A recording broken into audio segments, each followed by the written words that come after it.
Trauma turned me into a bad boy. And today I'm going to share my story on how all that happened. All right. And here's the thing: women ultimately want a bad boy or perceived bad boy. Why? Because bad boys break the rules. Bad boys are exciting. Bad boys make things move downstairs, if you know what I mean. And bad boys beat to their own drum. They don't beat to a woman's drum. They don't give a fuck about anything. So that's what we're getting into right now. All right, if you're new to my channel, welcome. My name is Kane. I'm the Silver Bachelor. This channel is 100% dedicated to dating advice for older guys and the women that want to understand them. If you haven't subscribed, hit that subscribe button and the notification button because we'll drop videos every week. Woo! All right, but first, I'm creating a new clothing line called Silver is Sexy. You can check out the link in the description. And the reason why I created this clothing line is to help you be the most interesting man in the room. And oh yeah, these pieces get attention, get compliments, high-end luxury pieces. But most importantly, these pieces start conversations. You'll have men coming up to you wondering where you got that. It's cool with compliments. Women also, you can now start conversations with these people, especially the women. And you don't have to rely so much on dating apps because just wearing these pieces, you're going to get attention, man. And I've talked about peacocking before, and this is the thing about peacocking, though, it could be very cheesy, but this is high-end stuff. A couple pieces in my collection that I'll be launching is a cowboy hat. That's right, cowboy hat, 100X beaver felt, high-end quality with a hidden pocket. You can see some photos on the link in the description, and a cafe racer inspired leather jacket with detailing that only luxury brands actually have. So go check that out, and soon enough I'll have some show and tell for you, but I didn't want to wait for all that to actually make the announcement. All right, let's get into this video. So trauma turned me into a bad boy. This is my story. All right. So a little bit of an introduction, and then I'll go into more things later. During my marriage, I'm ashamed about it, but this happens to most men, and that is I became a beta and a doormat. That's right. And I hated myself for it. And just these little things over time, concessions, and I lost myself. All right. I gained weight. I had low self-esteem. I started drinking a lot. Wasn't an alcoholic, but I was at least having a bottle of wine plus a night. Not good. All right.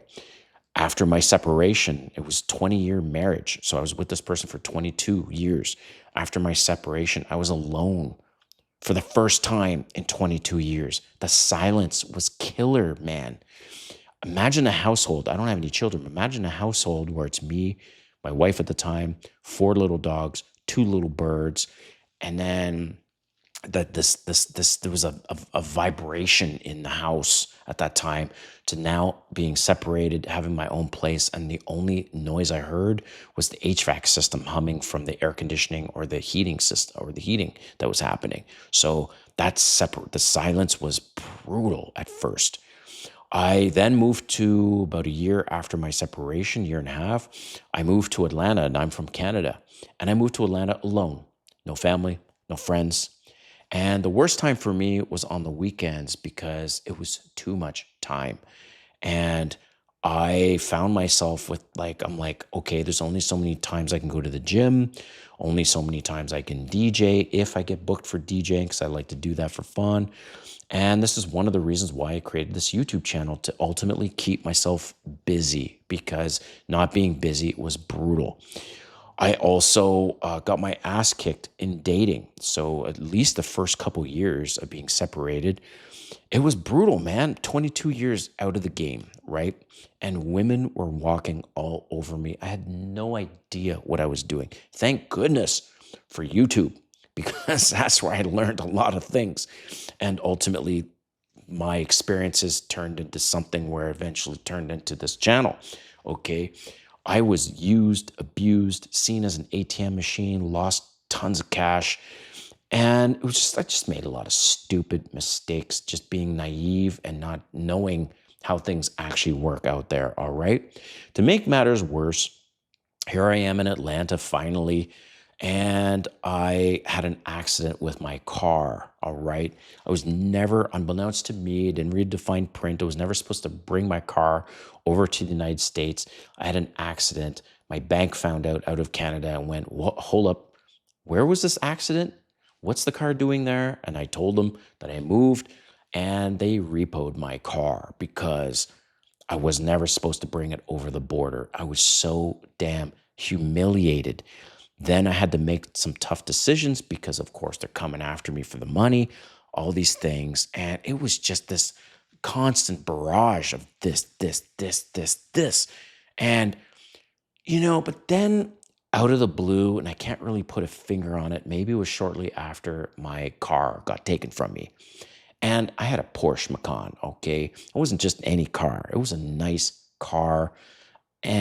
So something magical happened, and I, with feeling like all these things coming at me, I'll use the example from Pinhead from Hellraiser movies. Okay, these chains are all like locked on me, and it was like a fight or flight moment, or fight or surrender moment that I had. And that exact moment, I don't know when it was, but all of a sudden I'm just like, I am going to fight. And it was like, I just went like this and just like released. And all of a sudden it was like, I didn't give a fuck anymore about any of this stuff that was happening in my life. And I knew I had to become a different person to be stronger, to be more resilient to whatever the hell life is going to throw at me, right? I decided, you know what, that's it. I'm really going to get back to the gym. I'm going to look at taking supplements to get my body back in shape. I'm going to watch what I'm drinking. I'm going to change the way I dress. I'm going to change the way I act. I'm going to try things that I never tried before that are going to make me feel uncomfortable. That's the point I want to give you guys right now is trauma. So a couple things. Trauma will make a person fight or surrender. Fight, flight, or surrender, let's say, okay? And to deal with that trauma, especially if you're going to fight, it's going to be uncomfortable. You're going to have to put yourself in situations that you just never have done before, and you're going to get results, negative or positive. But then what's interesting is I started testing myself in terms of my comfort zone, started saying things and doing things that I never would have done because I was this nice guy, this good guy, this husband, right? For a long time. And look where it got me. So I was like, I need to become someone different if I want a different outcome in life. And so I started embracing this bad boy or the perception of bad boy, making badass decisions and fast decisions, speaking in a different way that I didn't before, and even having the confidence to put my life out there on the internet like this. And then I also stopped prioritizing women. And I basically stopped doing that when I moved to Atlanta. But it was my first year and a half of my separation where I was lonely and I was prioritizing women. Okay. So after all those things, I concluded that really it was trauma that made me become who I am today. And that is a person who doesn't give a fuck. I'm going to do whatever the hell I want. I called my clothing line Silver is Sexy. That's pretty damn bold, but I don't give a fuck. I'm making the clothes in the way that I like. I'm going to wear all these pieces and I like the pieces because I'm making them for me. I'm not making them for anyone else. I don't care what people think because if I truly believe in something and I know I'm going to wear it, then people will follow naturally. That's my belief. If not, I've got some cool pieces to wear. All right. So yeah, beat to my own drum, say my thoughts, speak my mind, don't give a fuck. It's a take it or leave it attitude. And I'm like that with my business decisions that I make, and especially in my relationships and my girlfriends. But I want to hear from you. What happened to you if you were divorced? and you went through a separation, or you were just in a long-term relationship and then now you found yourself alone. Did you go through these things as well? Where are you? Because I read the comment, not all the comments, but I do want to hear from you. All right. Thanks for watching. We'll see you next time.